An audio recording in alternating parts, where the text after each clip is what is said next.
અંગ્રેજી ભણતા ભણતા અંગ્રેજ બની ગયા. એવી કઈ વાત નથી. ભગવાનની દયાથી તમે અત્યાર સુધી આ ઉંમરમાં પણ તંદુરસ્ત છો. હા હા, હવે હું જાઉં છું, મને મોડું થાય છે. જય શ્રી કૃષ્ણ. અરે આવો રમેશ, ક્યાં હતો? એટલા દિવસે દેખાણો નહીં. બસ કંટાળીને ઘરે બેઠો. કા શું થયું? કાંઈ બસ ચા ખાવાનું અને આરામ કરવાનો. આ તો મોજની લાઈફ છે, એસી માં બેસવાનું અને ખાવાનું ને પીવાનું. આ તો તારા પેટ ઉપર એની અસર દેખાય છે. હાવ ઢોલ જેવો થઈ ગયો છે. જોઈનો ને કરશન કાકા. કા શું થયું કરશન કાકાને? કાંઈ નહીં, બીમાર હતા. બીપી વધી ગયો અને હૃદય બંધ થઈ ગયું તો મૃત્યુ પામી ગયા. બીપી એટલે શું? કાંઈ હમણાં નવી બીમારી મૂકી ગયા? ના, બીપી એટલે બ્લડ પ્રેશર, હૃદયનું લોહી વધતું જાય તેથી બીપી. તો આ કઈ કહેવાય ને, મને કેન્સર લેવાની કઈ જરૂર છે ને? હું કાંઈ એવું નથી લેતો, હું એકદમ ફિટ એન્ડ ફાઇન છું. આ તો ખબર છે, હું તારી ભલાઈ માટે કહું છું, બાકી તારું થશે અને તું એનો માલિક. હવે ધીમે ધીમે જયભાઈને બીપીના લક્ષણો દેખાય છે, જેમ કે ચક્કર આવવા, નસકોડી ફૂટવી, હૃદય ના ધબકારા વધી જવા, માથાનો દુખાવો. હવે જોઈએ કે આગળ શું થાય છે.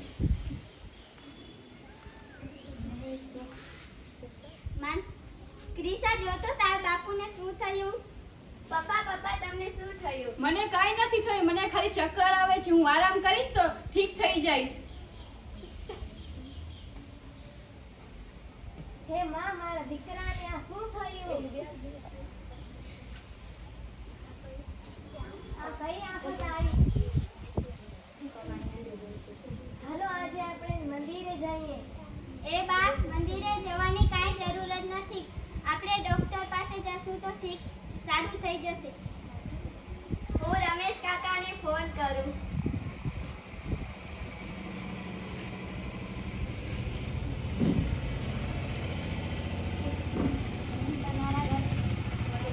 હું તમારા ઘરે દરરોજ.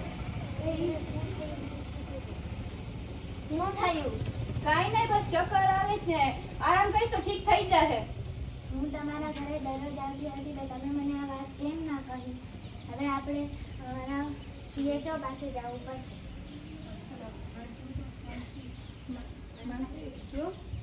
ક્રિસા, તું તારી દાદી જોડે રે.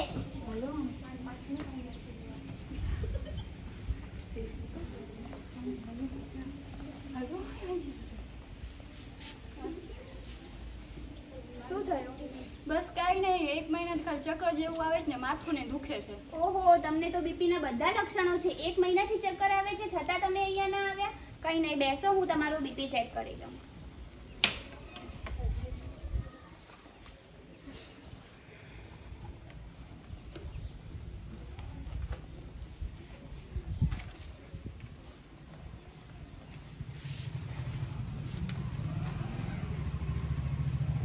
કેટલી ઉંમર છે તમારી? 30 વર્ષ ઉપર. જુઓ, તમારું બીપી 120 થી 80 હોવું જોઈએ, જે નોર્મલ હોય, પણ તમારું બીપી એટલું નથી. તમારું બીપી વધી ગયું છે, 180 અને 120 થઈ ગયું છે. હું તમને ચિઠ્ઠીમાં લખી આપું તો નજીકના જે બી સરકારી હોસ્પિટલ કે PHC હોય તો ત્યાં તમે ડૉક્ટરને બતાવતા આવજો. એકવાર તમારી દવા ત્યાંથી ચાલુ કરશે, પછી દર મહિને અહીંયા મારી પાસેથી દવા લેવા આવવાનું તમારે.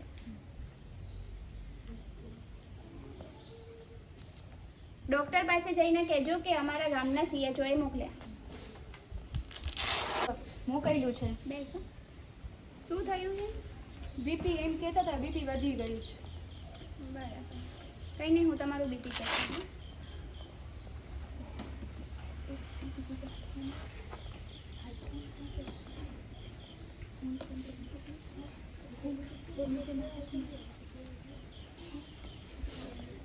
ચક્કર આવે છે, બીજું કંઈ? માથું ને દુખે, શ્વાસ ચડે ને એવું થાય છે. તમારું બીપી વધારે આવે છે, તમારે દવા ચાલુ કરવી પડશે બીપીની. જે આ નર્સ બેન કહે એ રીતે તમારે દવા લેવાની અને ખાવા પીવામાં એ કહે એ રીતે ધ્યાન આપવાનું, તો તમારું બીપી સરખું થઈ જશે.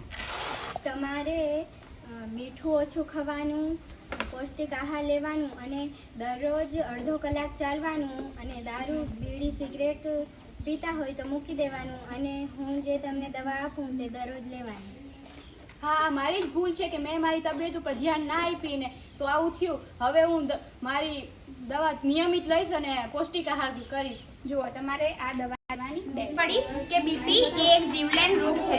તમને 30 વર્ષની ઉપરની ઉંમર થાય એટલે તમારે જે બી નજીકના તમારા ગામના હેલ્થ સેન્ટર કે કંઈ બી હોય ત્યાં વર્ષમાં એકવાર તમારો બીપીનો ચેકઅપ કરાવવાનો. તમારા ઘરનાને કહેવાનું 30 વર્ષના ઉપરના હોય કે બીપીનો ચેકઅપ કરાવે. મીઠું ને તળેલું તીખું ખાતા હોય તો એ ઓછું ખાવાનું. ઉપરથી જે મીઠું ખાતા હોય ઓછું ખાવાનું. વજન વધી ગયું હોય તમારું તો વજન નિયંત્રિત કરવાનું કે જેનાથી ઓબેસિટી ના થાય, બીપી શુગર જેવી પ્રોબ્લેમ ના થાય. બીપી તમારું વધતું હોય તો એ લોહીનું દબાણ વધારશે, પછી તમારું બીપી હાઈ થશે અને અચાનક તમારું હૃદય બંધ થઈ જશે. અમુક એવું હશે કે તમને કોઈ બી બીપીના લક્ષણો નહીં હોય, હોવા છતાં બી તમારું બીપી વધશે અને